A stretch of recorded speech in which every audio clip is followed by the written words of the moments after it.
بسم اللہ الرحمن الرحیم۔ صحیح بخاری حدیث نمبر 111۔ ہم سے محمد بن سلام نے بیان کیا، انہیں وقی نے سفیان سے خبر دی، انہوں نے مطرف سے سنا، انہوں نے شعبہ رحمۃ اللہ علیہ سے، انہوں نے ابو حذیفہ سے، وہ کہتے ہیں کہ میں نے حضرت علی رضی اللہ تعالی عنہ سے پوچھا کہ کیا تمہارے پاس کوئی اور بھی کتاب ہے؟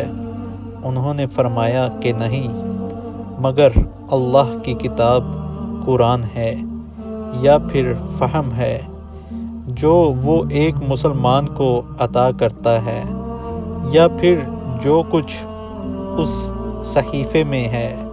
میں نے پوچھا اس صحیفے میں کیا ہے؟ انہوں نے فرمایا دیت اور قیدیوں کی رہائی کا بیان ہے، اور یہ حکم کہ مسلمان کافر کے بدلے قتل نہ کیا جائے۔ صحیح بخاری حدیث نمبر 112۔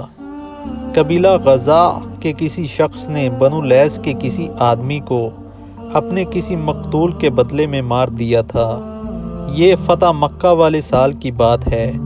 رسول اللہ صلی اللہ علیہ وآلہ وسلم کو یہ خبر دی گئی، آپ نے اپنی اونٹنی پر سوار ہو کر خطبہ پڑھا اور فرمایا کہ اللہ نے مکہ سے قتل یا ہاتھی کو روک لیا۔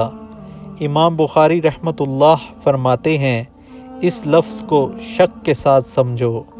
ایسا ہی ابو نعیم وغیرہ نے القتل اور الفیل کہا ہے، ان کے علاوہ دوسرے لوگ الفیل کہتے ہیں۔ پھر رسول اللہ صلی اللہ علیہ وآلہ وسلم نے فرمایا کہ اللہ نے ان پر اپنے رسول اور مسلمان کو غالب کر دیا، اور سمجھ لو کہ وہ مکہ کسی کے لیے حلال نہیں ہوا، نہ مجھ سے پہلے اور نہ آئندہ کبھی ہوگا، اور میرے لیے بھی صرف دن کے تھوڑے سے حصے کے لیے حلال کر دیا گیا تھا۔ سن لو کہ وہ اس وقت حرام ہے، نہ اس کا کوئی کانٹا توڑا جائے، نہ اس کے درخت کاٹے جائیں، اور اس کی گری پڑی چیزیں بھی وہی اٹھائے جس کا منشا یہ ہو کہ وہ اس شے کا تعارف کرا دے گا۔